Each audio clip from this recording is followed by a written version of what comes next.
ওই, তুমি ঘুমিয়ে পড়েছ নাকি? না, ঘুমায়নি, কিন্তু একটু পরে ঘুমাবো, কারণ আমার হেভি ঘুম পাচ্ছে। তা তুমি বাড়ি চলে এসেছ? হ্যাঁ, এই সবে আসলাম। ওহো, তা কেমন আনন্দ করলে? আর কি ভালোই খারাপ না। আচ্ছা, তাহলে আমি ঘুমাতে গেলাম, বাকি কথা কাল হবে। আরে দাঁড়াও, আমি একটা জিনিস তোমাকে বলবো ভাবছিলাম। হ্যাঁ, যা বলার কাল বলো। আর তাছাড়া কাল আমার অফিসও যেতে হবে, এখন না ঘুমালে কাল আবার অফিস যেতে দেরি হয়ে যাবে।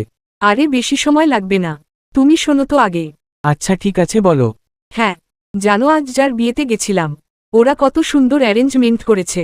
স্টার্টারেই 4-5 রকমের খাবার ছিল, আর তার মধ্যে মোমোও ছিল। আবার মোমোর মধ্যে 4-5 রকমের ভ্যারাইটিও ছিল। কত সুন্দর তাই না জিনিসটা? হ্যাঁ। আমার তো জিনিসটা খুব ভালো লেগেছে। এই শোনো না, আমাদের বিয়েতেও কিন্তু এরকম করব, ঠিক আছে? আর আমরা মোমোর সব ভ্যারাইটি করব। শুধু এটা ভাবলেই কেমন জানি আনন্দ হচ্ছে, তাই না বলো? আরে কি হলো, তুমি কিছু বলছো না কেন? ওই কোথায় গেলে গো তুমি? তুমি ঘুমিয়ে পড়লে নাকি? ধুর, আবার ঘুমিয়ে পড়েছে।